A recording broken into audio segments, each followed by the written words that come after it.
So yeah, man. Diddy. Did he do it? He did.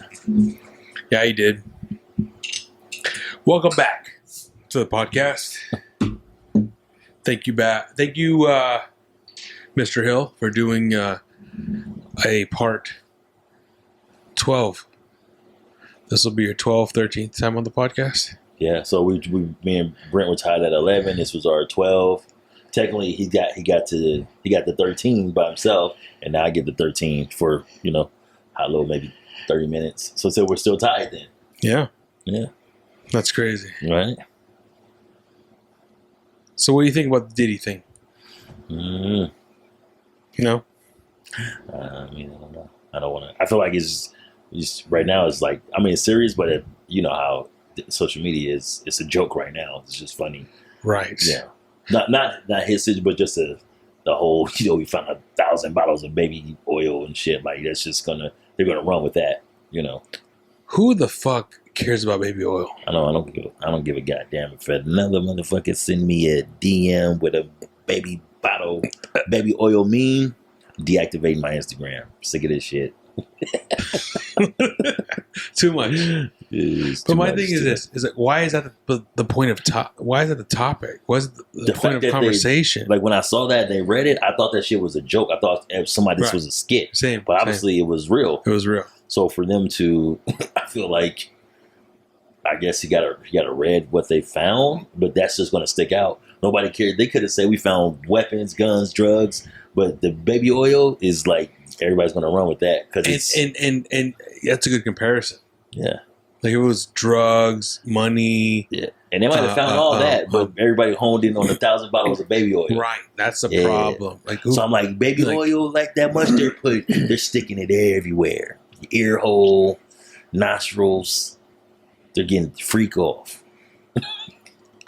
Freak offs. Crazy. Freak offs. It's just like, who named it that? Oh. Who the fuck named it freak offs? Somebody that just catches fire. I think stuff like that, when it just catches fire, it has its own life. But like, right. And it could have been just the government. Remember that government statement? What the fuck was that called? What was it called? That fucking, that guy who was like, baby oil. Like the official guy. Was it the government? I don't know. Who was he? What are you talking about? The guy who did the statement, who was talking about the baby oil. Oh, I don't know if that was like It was a guy. The lead investigator. Yeah, it was a guy. Yeah, I know on camera. He looked like a freaking guy from like a government agent. Yeah. He looked from the guy from like the SVU or something like that. Right. Yeah. That's what I'm saying. And criminal. So my question is this: who the fuck do you think named it Freak Offs? Was it established in Diddy's? Diddy would call it that, and they found that out. Nah, I think. Or did the government create that? Nah, Freak Offs. I think social media did. No, they said it in the official statement. Did they say it? He said the Freak Offs. They had. Yeah, I didn't listen. I only saw the thing about the baby oils. I didn't watch it after that. But my phone is recording. I got you. Yeah, I didn't even watch the thing up until that point. Right. So I'll just show you a clip so you can kind of.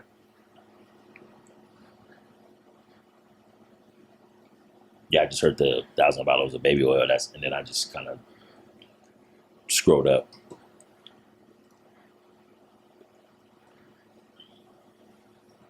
Here we go. Morning, everyone. Ooh, this is official. Oh, let's see. Morning, everyone. My name is Damian Williams, and I'm the U.S. Attorney here in the Southern District of New York. Today I'm announcing the unsealing of a 3-count indictment, charging Sean Combs with racketeering conspiracy, sex trafficking, interstate transportation for prostitution. The indictment alleges that between at least 2008 and the present, Combs abused, threatened, and coerced victims to fulfill his sexual desires, protect his reputation, and conceal his conduct. As alleged in the indictment, to carry out this conduct, Sean Combs led and participated in a racketeering conspiracy that used the business empire he controlled to carry out criminal activity. including sex trafficking, forced labor, kidnapping, arson, bribery, and the obstruction of justice. Arson, that's... Let me say a little bit more about the charges. Right. The indictment alleges that Combs abused and exploited women and other people for years, and in a variety of ways. As alleged, Combs used force, threats of force, and coercion to cause victims to engage in extended sexual performances with male commercial sex workers, some of whom he transported or caused to be transported over state lines. Combs allegedly planned and controlled the sex performances, which he called freak-offs, and he often electronically recorded them. The freak-offs sometimes lasted days at a time, involved multiple commercial sex workers, and often involved a variety of narcotics, such as ketamine, ecstasy, and GHB, which Combs distributed to the victims to keep them obedient and compliant. As alleged, when Combs didn't get his way, he was violent, and he subjected victims to physical, emotional, and verbal abuse so that they would participate in the freak-offs. And that Combs hit, like 4 times already. Threw objects at and dragged victims, at times by their hair. On one occasion in March of 2016, that conduct was captured on video and later reported in the media. Specifically, Combs kicked, dragged, and threw a vase at a victim in a Los Angeles hotel when the victim was attempting to flee. Ooh. As alleged, these assaults often resulted in injuries to the victims, which took days or weeks to heal. In addition to the violence, the indictment alleges that Combs threatened and coerced victims to get them to participate in the freak-offs. How extensive this is? So they just he used the embarrassing and sensitive recordings he made of the freak-offs as collateral against the victims. Right, because it answers all the questions. And the indictment alleges that he maintained control over the victims in several ways, including by giving them drugs, by giving and threatening to take away financial support or housing, this is us giving everyone the real by news. Promising them career opportunities, to watch by the real monitoring thing. their whereabouts, and even by dictating their physical appearance.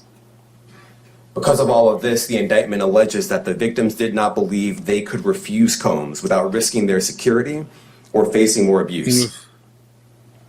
The indictment also alleges other acts of violence undertaken by Combs and others, including violence against witnesses to his abuse, kidnapping, and arson.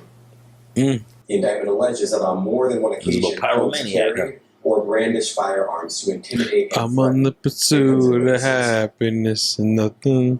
Now, Combs did not do this all on his own. That's got nothing to do with anything. As I mentioned, Combs is charged with RICO conspiracy.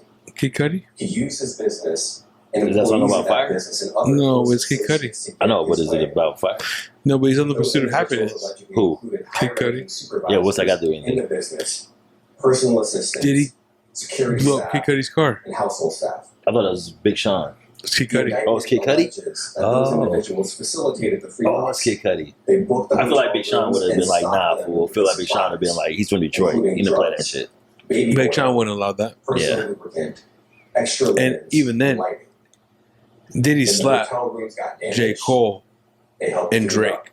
up. He They blew up. arranged for No, he victims and didn't. Commercial sex workers to travel I for the think- freak-offs. Because I didn't want to dive into that story, so I looked it up. I feel like what happened was Kendrick came to that club after the Control verse, and something happened about Diddy not liking Kendrick, saying he's the king of New York. So I guess they were going back and forth a little bit, and then it happened. They got into another kind of like dispute, and that's when they started kind of going at it. And supposedly, J. Cole ran over there to kind of like whatever, and I feel like J. Cole put hands on Diddy because they kicked J. Cole out the club. But I guess this was during the VMA, so everybody was like, Jay was there. There was like a lot of like big celebrities there. But I feel like either he tried to like fight Kendrick or whatever, but I feel like J. Cole kind of might have kicked Diddy's ass. Or And where's Drake fit in there? Drake wasn't there. Oh, okay. He slapped Drake somewhere else. Right, so I'm asking. Yeah, because I know that. he slapped Drake somewhere else, And him and J. Cole got into a confrontation. and that was that party. But my point is, I don't think he slapped J. Cole, but I know he slapped Drake. Did he felt a certain way about Kendrick and Cole? He felt so worried about Kendrick because of that. But when it came to Kid Cudi, he went hard on him because I think he felt like he was soft. Yeah, yeah. Of course, you pick your battles, right? Yeah, I'm pretty sure. That's why he would never do that shit to Kendrick or Cole. Yeah, but he tried to against Kendrick in the club. But Kendrick was like, I'm talking about blowing up the car. That's another level. Yeah, no. Yeah. I feel like he can intimidate Kid Cudi. Kid Cudi's like, it's not like that type of guy. So he probably feel like he can, That's my point. Kid Cudi's not that guy. He uses scare tactics. He did that. He was able to go hard on Kid Cudi because Kid Cudi's I don't know. That's my perception. He's not like he's not that type of guy. Right. So he probably feel he could intimidate him right from the jump. He probably said, I can intimidate this guy. Right. I can see in your eyes if you look timid like that. I can scare you. That's what I'm saying. Yeah. That's why he fucked with Cudi like that. Yeah. But I've been really going into like what happened at that club that night because the story popped up and then because they had somebody from TDE. It was like he was on a podcast with the singer Tank. And he was like, yo, tell us a story, but don't use any names. So he talks about what happened. Really? That story. That's the story he tells with no names. So because he was there. And he talks about like, it was him and Kendrick, obviously, and like maybe two other people. So they came really low key right after the Control verse shit. And so I guess, because I was like. Why would they do that? I was like, West Coast guys, we California, like, you know what I'm saying? It's just the mentality. But I was thinking like, why would Diddy feel some type of way? His name's not in that verse. And then it was like, when he says, Kendrick says, I'm the king of New York. Right. I was like, I can understand that. Right. Yeah, but that was a thing. But he was... after he did that, it was a thing for East Coast. When that came out, a lot of East Coast people were like verbally talking about how it wasn't a cool thing to do. Yeah. But that just shows that dude's competitive nature, like, you know what I'm saying? Like, because that's such a big thing. And it was a weird thing for him to say. But I understand why he did it because there's never been like, who's the king of Cali now? It's always like, who's the king of New York? It's a big thing. If it's not Big, Nas, or Jay, like it's always a topic. But I can see how it could be disrespectful to the East. Exactly. So I feel like that. I was like, okay, that's why he was in his face. But assume, a little bit more to the story is I guess he was pretty faded. Diddy was. So I feel like he's one of those guys. He gets aggressive when he's drunk. I feel like he blacks out. And he becomes whatever demon he has inside him. Probably sometimes don't remember right.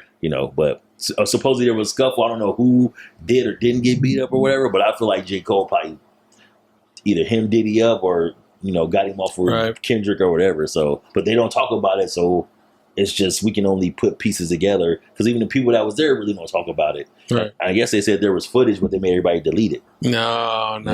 There's gotta be something. Yeah, but I feel like it would have came out if there really was. It probably will come out. Maybe not, but we'll see. I don't think so. I think people were too busy having fun, talking, drinking. Nobody really had their phones out probably until it was too late. Because I guess him and Kendrick, they got into like verbal confrontations like 2 or 3 times before that thing happened. I guess he probably kept trying to get in his face about the whole King of New York shit. Like, let it go, bro. Like, whatever. Back to the freak offs. Yeah. And they delivered large quantities of cash to Combs to pay for the commercial sex workers. The indictment also alleges that they helped Combs cover up his crimes. During the March 2016 incident at the LA hotel that I mentioned earlier, a member of the hotel security staff intervened, and Combs attempted to bribe the staff member with a stack of cash to make sure that what happened was kept quiet. And as the indictment alleges, in late 2023, after public allegations were made about Combs' crimes, he and others pressured witnesses and victims to stay silent, including by making phone calls to witnesses and victims and giving them a false narrative of what they had experienced. And as alleged, Combs used others to help conceal his abuse by monitoring and preventing victims from leaving a location in order to hide their injuries, or by locating and contacting a victim who had attempted to flee.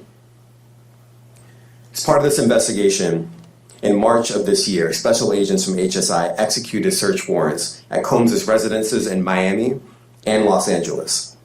They also executed a warrant for Combs' electronic devices. During those searches, agents seized evidence of the crimes charged in this indictment. They seized firearms and ammunition, including 3 defaced AR-15s and a large capacity drum magazine. They also seized evidence of the freak-offs: electronic devices that contain images and videos of the freak-offs with multiple victims. Here we go. And they seize cases and cases of the kinds of personal lubricant and baby oil that Combs' staff allegedly used to stock hotel rooms for the freak-offs. More than 1,000 bottles altogether. Altogether. See, it wasn't 1,000. Here are some of the items that we recovered during the searches. Lube and baby oil. As you can see here, this is a drum magazine, large capacity. What's the face? And it contains, I believe, 59 rounds. No serial number and all that shit. I mentioned as well, we recovered 3 AR-15s. This is a close-up shot of one of the AR-15s, and you can see right here, the serial number has been thoroughly defaced. Okay, that's what I figured that meant. Another picture of more ammunition and parts of 2 AR-15s right there. Now, I want to be clear about 2 things. First, this office is determined to investigate and prosecute anyone who engages in sex trafficking, no matter how powerful or wealthy or famous you may be. No one should doubt our commitment on that. A year ago, Sean Combs stood in Times Square and was handed a key to New York City. Today, he's been indicted and will face justice in the Southern District of New York. Second, we are not done. This investigation is ongoing, and I encourage anyone with information about this case to come forward and to do it quickly. Anyone with information can call 1-877-4-HSI-TIP. I want to express my deep appreciation for the victims and witnesses who have used their voices and helped bring this criminal conduct to light. We would not be here without them. I also want to thank the dedicated case agents on the HSI Trafficking in Person Squad in New York. They have been with us since day one and have worked tirelessly on this investigation. They will continue to be invaluable partners to us. I also want to thank the incredible agents and analysts from SCNY who have also provided tremendous assistance on this case. I'm deeply grateful for their continued work. And finally, I want to thank the outstanding career prosecutors from SCNY who are handling this case. Meredith Foster, Emily Johnson, Chrissy Slavic, Madison Smeisler, and Mitzi Steiner, and their supervisors, Jamie Backleiter and Jacqueline Kelly. They are members of the Civil Rights Unit in our criminal division. We created the Civil Rights Unit when I became U.S. Attorney. I'm deeply proud of their work on this and so many other cases. All ladies. I'll now take some questions. Eric Katursky, ABC. Thanks, Nick. Damien, thanks. The indictment describes aggressive, open, violent, hedonistic abuse that you say was recurrent and widely known. Why did it take law enforcement so long to intervene? How many women were victimized by Sean Combs, and how many others were involved? Look, our investigation is ongoing. We are committed to bringing justice to everyone who's been victimized by the defendant. I can't tell you why it took so long. I think the better focus is on the fact that we are here today. And we are committed to making sure that justice is done. This case can be like a O.J. Simpson trial. It's been going for a long time. For a long time. Yeah. And let me tell you, this is the trial of the century. Because Diddy was fucking. Well, it's such over a long time period, so Puff. it's gonna be like, Puff was prominent at one point. Yeah, it's like he's got a really vital part of music. It's an era that belonged to him. The remixes, the bad boy era, he's got a vital part in the culture. It's just somebody really big on the music side. Because I mean, you look at the Harvey Weinsteins and those guys who had vital things going on in Hollywood that made mega movies and won awards. Is same kind of the same thing. It's just a lot of other people that's affected, a lot of stars. Then you look at Bad Boy, it was like, damn. Like it's almost everybody on that fucking label, like life in one way or another, almost seems tragic. Like somebody should do a story of everybody that was on there, Right. from Biggie dying to fucking G. Dep confessing the murder to Loon to Black Rob feeling like he didn't have any money, got sick and died. Craig Mack passed away. Mace went to be a preacher.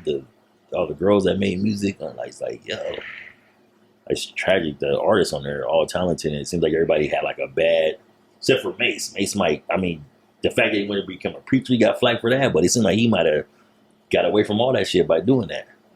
Right. Because now he's back and he's kind of like doing pretty good. He's got that shit with Cameron. It seems like he's kind of like in the spotlight again, but I don't know. He has a deep legacy with a lot of things. I saw the interview with Shine. Shine came out and was talking about it. Right. And that was the thing too. Like that was probably the major thing that maybe I don't know what happened. Is that where it started? What's you that? know, that Shine situation. I think once they became Bad Boy and he became a force, pretty sure it started then. What, he became an informant? No. I'm talking about just. I feel like he was an informant. Oh, I don't know about that, but I'm just talking about the monster that became Diddy. Oh, I'm talking about. Probably started with not the monster, but just the I feel like he's an informant. He's been an informant. A former for what though? For the government. But doing what? Well, here's what happened. Here's what they're not talking about, which I've heard. Maybe they're not. Maybe I'm wrong, and they're not. This is like a conspiracy theory. Yeah.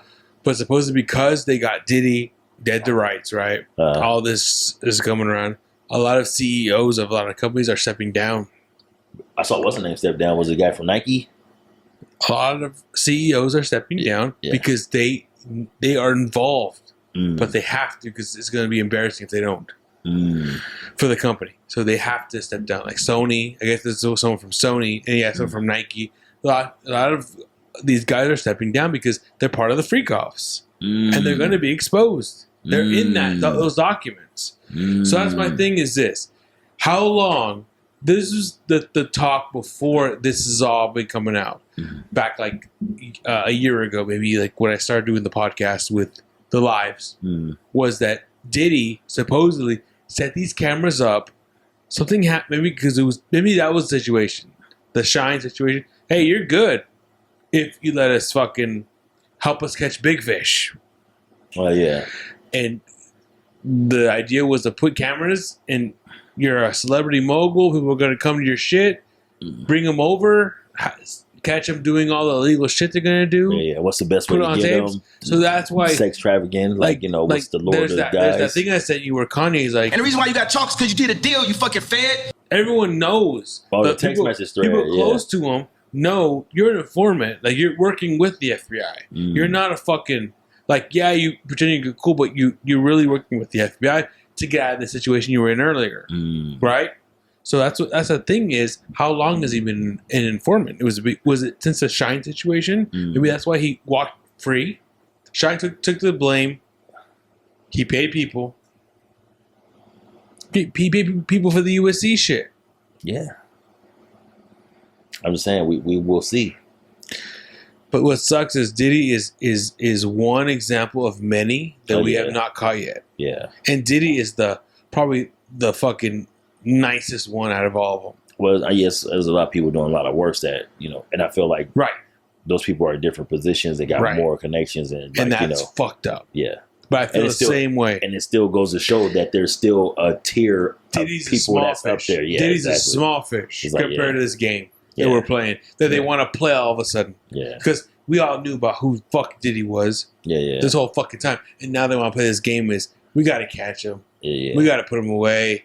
Yeah. He's not safe to be around. Yeah. Oh, yeah? 20 years ago, same shit. Yeah, all of a sudden now you want to fucking care about that shit? Yeah, no. You're cool. You're cool. You're good and protected until you're not good and protected anymore. Now we gotta get rid of you. What would you tell Diddy right now if you saw him face to face? What would you tell him? What would I tell him? To his face. I'd tell him shit. I'm like, yo, bro. I don't know what the fuck I would tell him. I'd be like, you're nobody till somebody kills you. Nobody's gonna kill him though. You know what I'm saying? I'd be like, Kane, I won't stop. You know what I'm saying? Like, you know, take that. Your whole mentality. I sent you that. I sent you that birthday card. Yeah. I wrote Diddy or Diddy's dancing. I said, you go, you would send this to me. You put that. Oh yeah. And I put take that. Yeah. Nah, it's just like, yo. Yeah. Yeah, I don't know what I would tell him. Is just like, hey.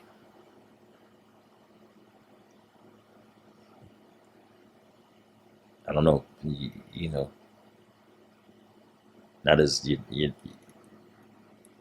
nobody stays powerful forever. Like, you know, I'm pretty sure at one time it's just like, you know, thought he was. You probably, like you said, you did things that you made them deal with the devil, but it's always going to be a time for you to pay the piper. Right. No R. Kelly pun intended, because, you know, he used to pay piper and shit. And they might be in there performing concerts together, so I don't know. For kids? That's horrible. Yeah, it's not. Yeah, at least I mean, it's really no easy way. Oh, who did less, who did more? But I mean, Diddy it wasn't with the kids, but I feel like, yeah, I don't know. I know I'm seeing all these pictures. They don't look too crazy. Just the situations of how their position looks a little off. But right, I've been seeing a few pictures. I haven't seen a lot, but I just, you know, and it's all, of course, just I think I've seen a couple was with Aaliyah and Jay, and then like Aaliyah and so. I saw that one. I saw one with Aaliyah and J Lo. Yeah. Okay. Yeah. You saw that one? What are you talking about? I saw a picture. It's Aaliyah and Jay-Z. Right? Okay. Yeah. All the stars where they are now, of course, because they're older, but they're all in 2099. They're all 1920 because we're all the same age. Right. I don't know. We'll see as the trial goes. At the on investigation, I bet you the trial won't start till like, what do you think, like next year?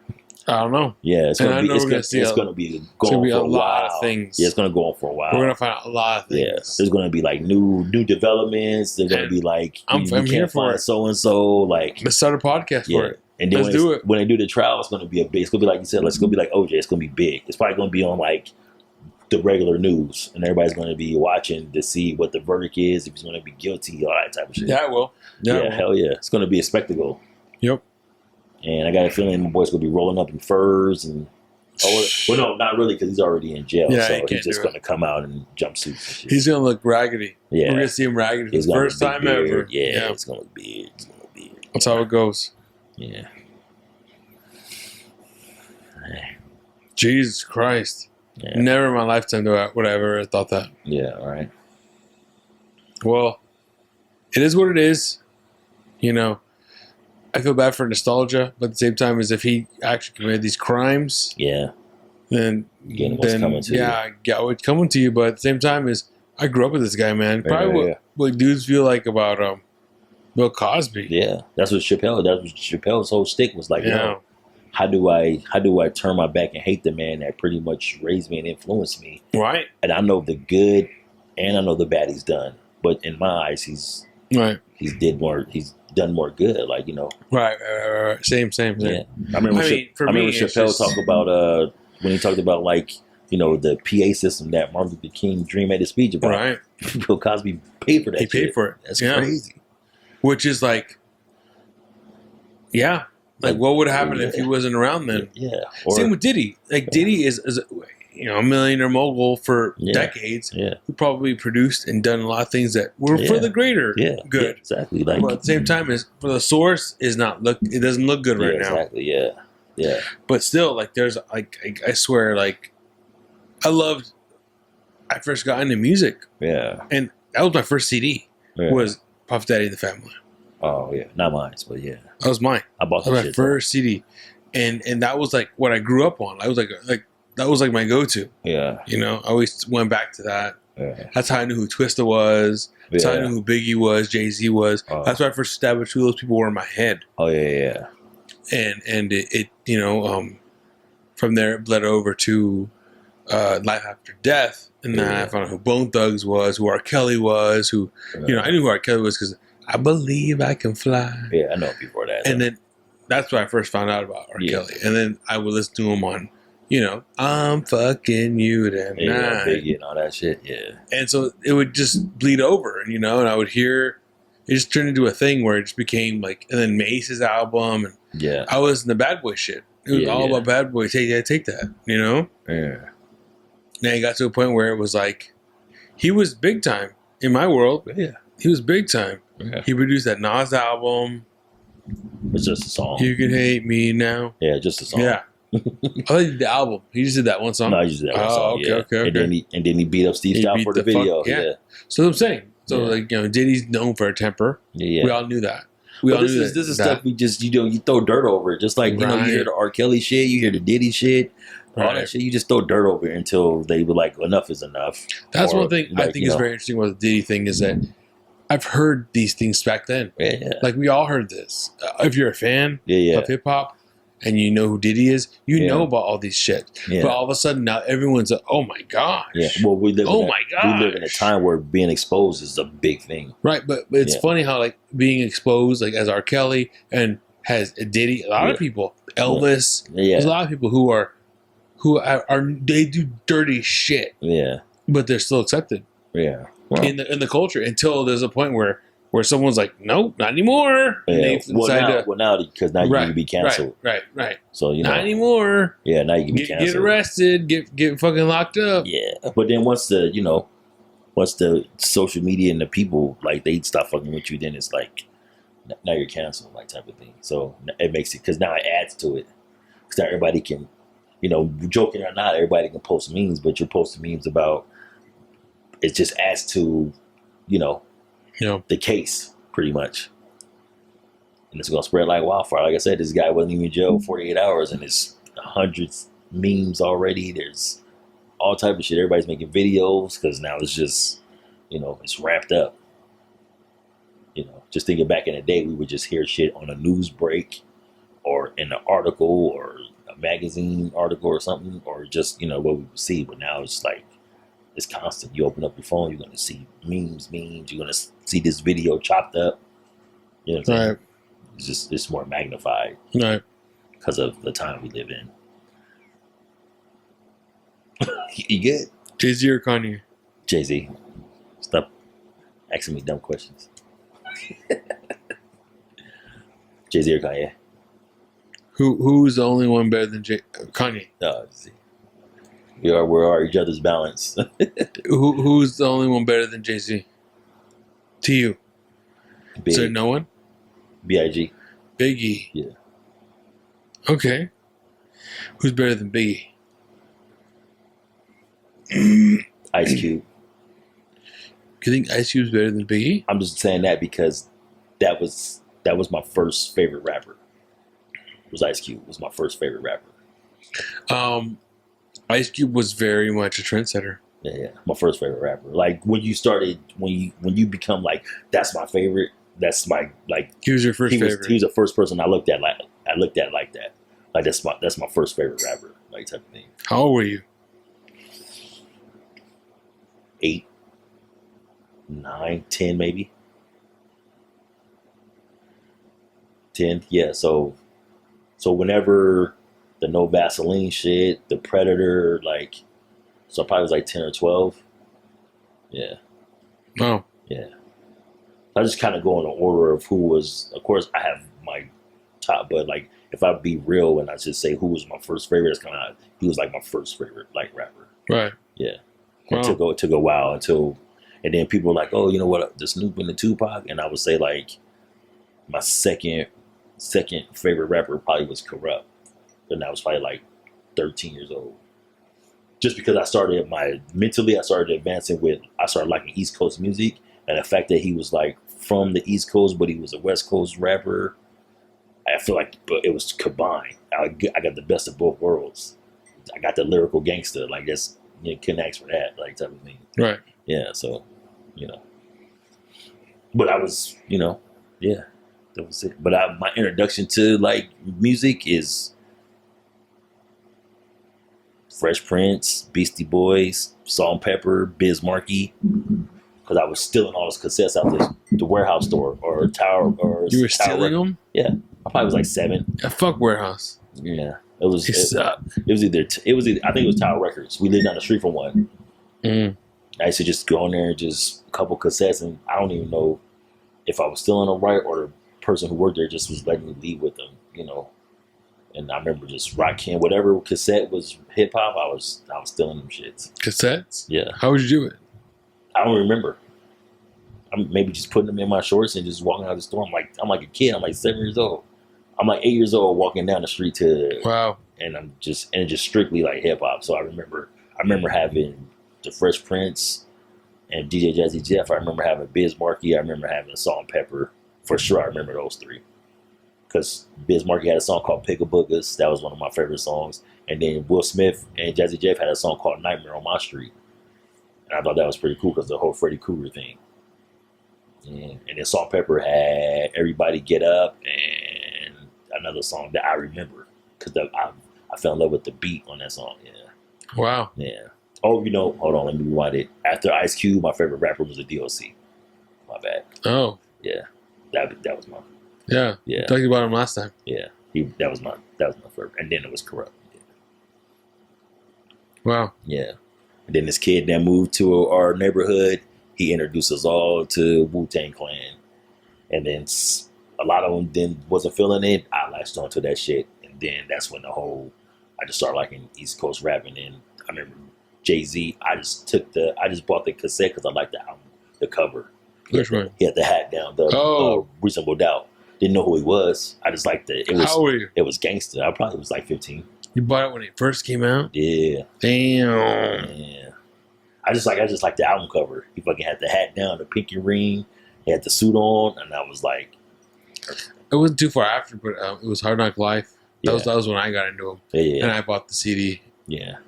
And I Yeah, remember, we're, like, really having into everybody listen to my headphones, and they were like, because it was East Coast. It was like, I'm not even realizing the whole like beef is starting to brew up, East Coast, West Coast. Yeah, I didn't give a fuck. That shit to me, it was just different from what I was used to hearing. It was like really like Oh, the album dropped before the East Coast, West Coast? Yeah. Oh, wow. Yeah. Oh, it was like 95, 96. So it was right 96 in the middle of it. was the War and the Jay-Z album. Yeah. That's why I'm like, okay, what happened first? Yeah. So it was the Jay-Z first. Yeah, it was like all around that time. Yeah. Wow. And then when I liked the Biggie, so then Biggie became my favorite rapper once I got into Big. But then Jay immediately was like, I had them like neck and neck, like type of thing. But I think I leaned more towards Jay because I just felt like homeboy, like the one guy says, he's like Jay-Z's the best MC, and Biggie's the best rapper. Right. And then somebody's like, just break it down. And he's like, Right. it's just Right. the intricate parts. Yeah. Yeah, I can see that. I can still totally see that. Yeah. But I went through a phase of like a lot of like favorite rappers. I felt like if I started collecting all your catalog and like I had like just weeks and months where I just played nothing, like you were just one of my favorites. So everybody's been through that with me. Like the Nas's, I had a Nas phase, I had a Mobb Deep phase, I had a 50 phase, I had a Tupac phase. So,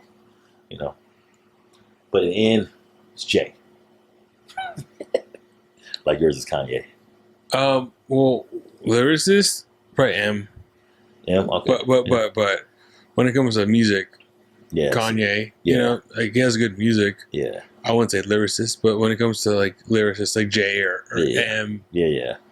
and we talked about that last time, like Andre 3000, Yeah. how he's underrated. I had a fake. They were my favorite group for a while. I was nothing but Outkast, especially. We talked about that. I think AT Aliens is where they became Right. my staple.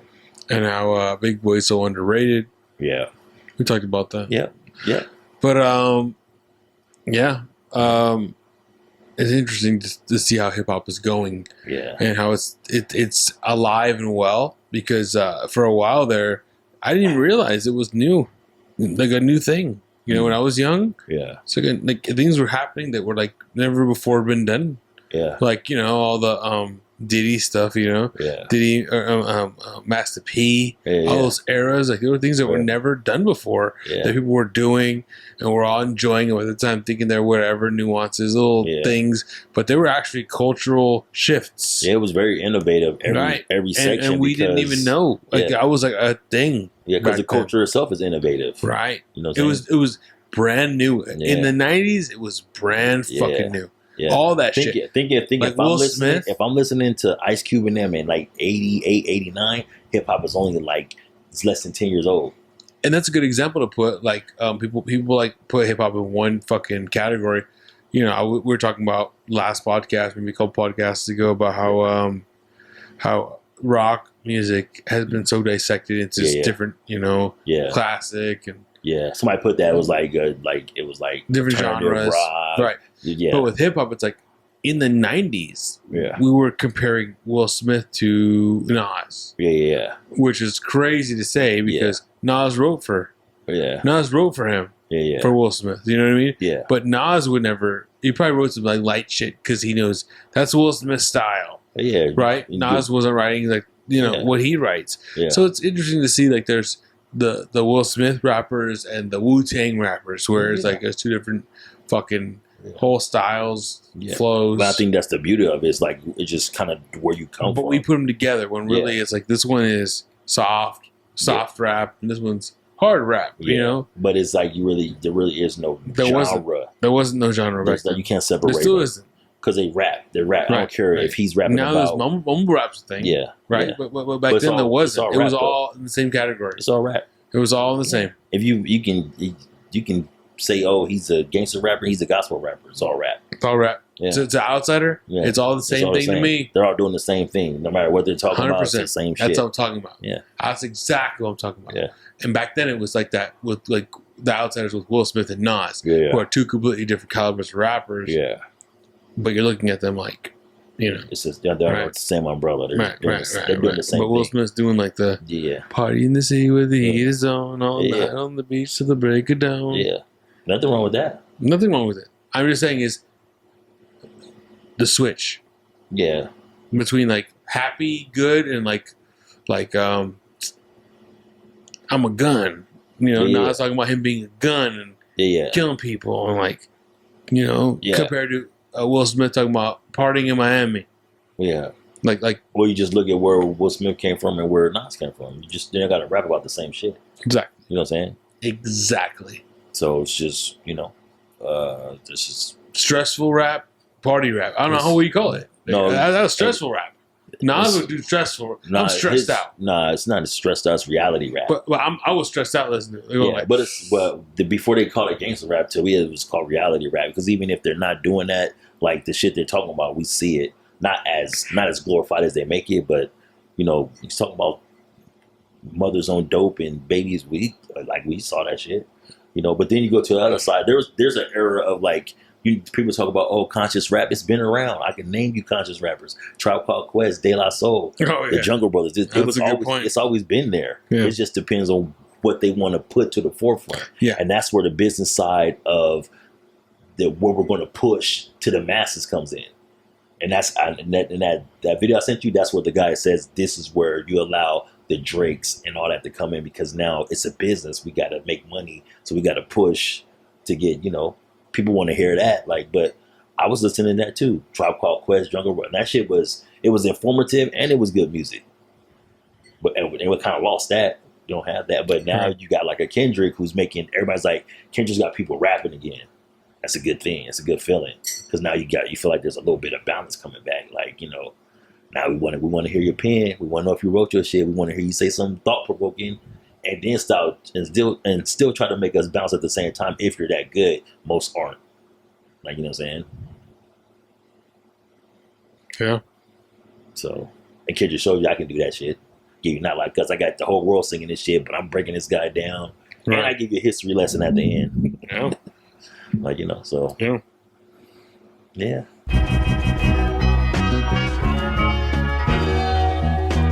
Honey. Thank you. Appreciate it, bro. Hey, man. Thank you so much for doing this live in person. Yeah, always. I didn't know it was going to happen. Yeah, I'm glad I did. Yeah. I'm glad I did. My lady was like, what you doing this weekend? I was like, well, I had my daughter. I dropped her off today, and then I was just like, oh, Joey, probably wants to do a podcast live, so I'm probably going to do that. So, yeah. Cool, man. Yeah. Hell yeah. Yeah. All right, appreciate that. Appreciate you, dog. Thank you. Yeah. They not like us. Damn, I like this. Nope. My circle is on man. Yo, you gotta remind him. I'm gonna take that. I'm gonna forget that shit.